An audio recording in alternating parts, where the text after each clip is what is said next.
What's up guys, welcome to the 4-month update of my hair transplant. And as you guys can see, I'm not wearing a hat. So if you're new to my channel, I don't typically make hair transplant videos or hair videos at all. I'm just documenting the process of getting a hair transplant. I got a hair transplant 4 months ago in Istanbul, Turkey at Dr. Serkan's clinic. I had 4,500 grafts placed on my crown, frontal, and a few in my temporal area. In my first video, I just pretty much documented my experience. If you guys haven't seen that video, definitely check it out. For me, the experience was great. I was picked up from the airport, taken to the hotel, picked up to get the hair transplant, cleaned, washed, the whole 9 yards. If you guys didn't see the video, either click up here or go in the description. I've definitely had tons of DMs on my Instagram asking about my experience and wanting to know where I was so far. So quickly, I had DHI over FUE. Now the only difference is the tools that they use. DHI, they use a little implanter pen to pull the grafts out and to implant them in the recipient area. And that was the method I chose over FUE. FUE is just manually extracting the hair follicles and then implanting them manually. It's the only differences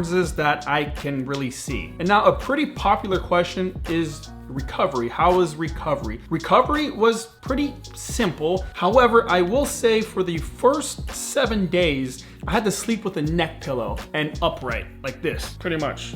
So your neck is kind of like this, and you have to sleep on your back, which can get kind of uncomfortable, especially if you're a side sleeper or a stomach sleeper. I don't know who sleeps on their stomach, but some people do. But that was the most tedious part about recovery. Everything else, simple. I was pretty delicate in washing my hair. I just grabbed the cup and kind of just poured for the first few days. Water gently on my scalp. And then the shampoo they provide, I kind of just had it around and then took the cup of water and just kind of rinsed off again. And it was like that for the first, I want to say 10 days, because when I was scabbed up, I wanted to be really gentle, not to pull any of the newly implanted follicles. So I was just being extra cautious. Now, as far as the scabs on the newly transplanted area, I watched a few hair transplant videos and people would just pull them off. I, however, didn't. I let them fall off naturally, and it took about, I want to say 10 to 14 days for it to just fall off naturally. It kind of sucks when sleeping, because for those days I would wake up and there's scabs everywhere, just, you know, just from falling off from sleeping. So it was just a little bit of a nuisance to kind of clean it up every morning, and kind of gross. Also, I'll note that this part becomes pretty sensitive all the way to my crown area. It becomes pretty sensitive.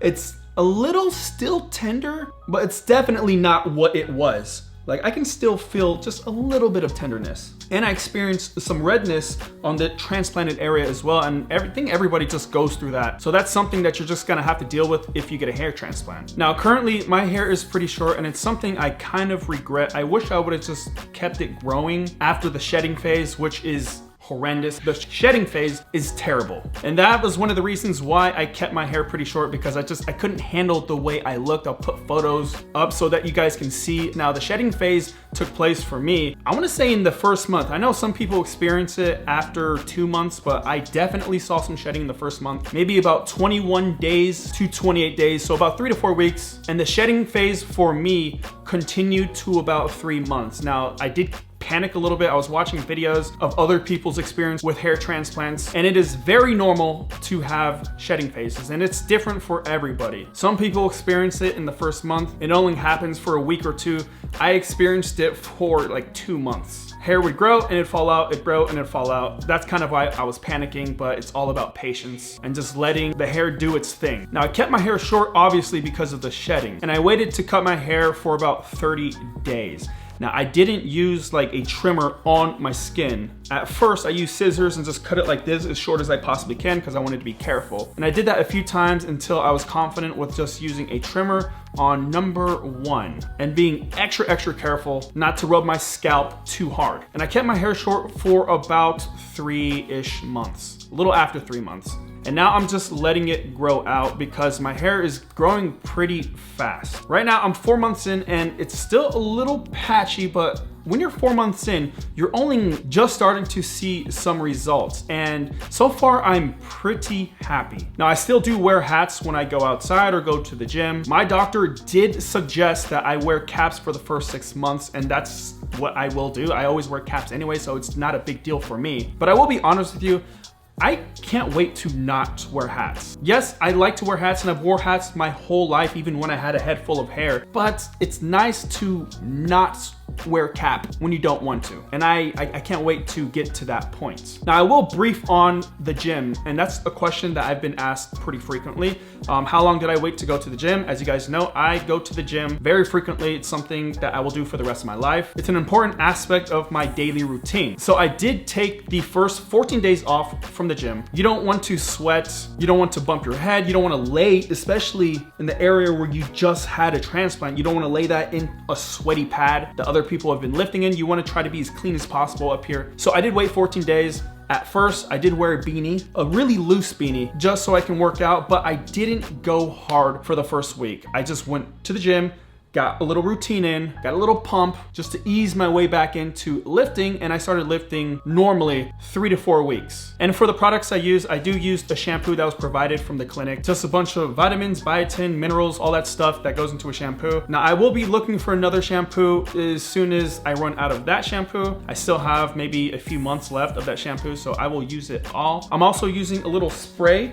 that just has more vitamins and minerals in it. I use it twice a day. I take a vitamin tab, which is just loaded with nutrients, biotin, all the stuff that promotes healthy hair growth, and also minoxidil and Finasteride. I have been using minoxidil for, I wanna say 3 years now, and it did help. It did help me from losing any more hair. I don't know if it helped me regrow hair because I never let my hair grow out long enough to see if it actually really helps, but minoxidil has been proven to work, so I'm just gonna trust that. Finasteride. A lot of you guys have questions about Finasteride because there's a stigma with it, with the side effects that comes with it. Now, I do take 1 mg every single day. I never really experienced any side effects from Finasteride. I never felt that I had any loss of my libido. I have a pretty high sex drive, and I don't personally feel that it's affected my libido. However, I do have to mention I am on TRT, so I do take testosterone. So that might be a reason why I don't have any loss of my libido.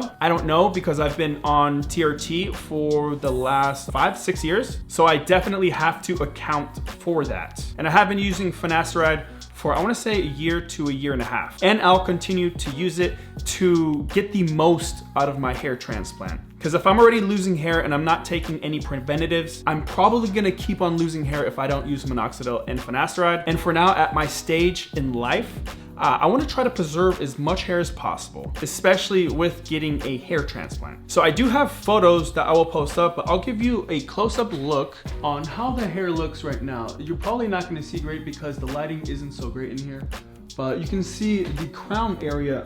It's so bad doing it this way. Hopefully you guys can see.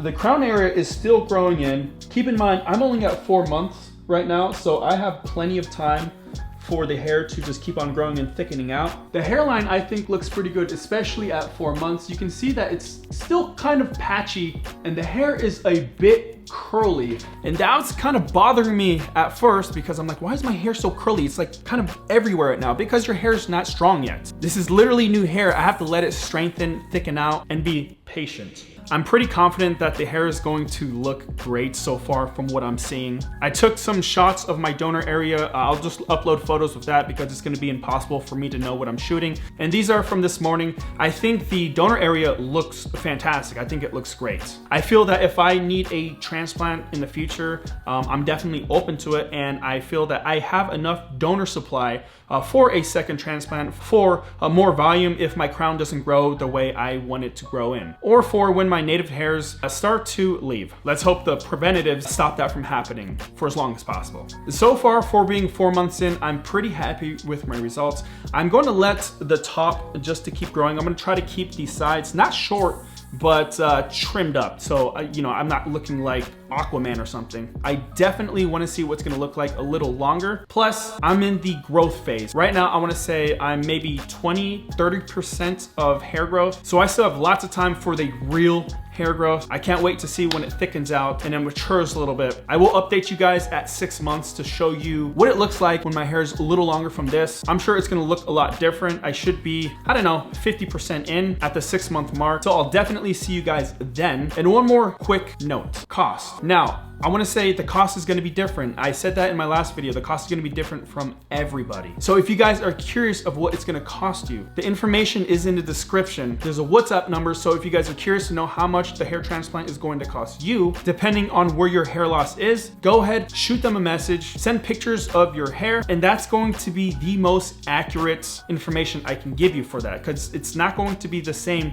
for you as it's going to be for me. Because if I tell you that I paid X amount of dollars, and from the time when I got a hair transplant it was cheaper, and then you go and ask and it's more expensive, I don't want to ruin your expectations. So again, if you guys are curious, shoot the clinic a message and they should provide you all the information that you need. So that's my 4-month update. I'll see you guys at 6 months. If you guys have any questions, leave them in the comment section. Maybe the next video I'll do a little Q&A there and answer some of the most popular questions that I get. So yep, that's it. See you in 6 months. Bye.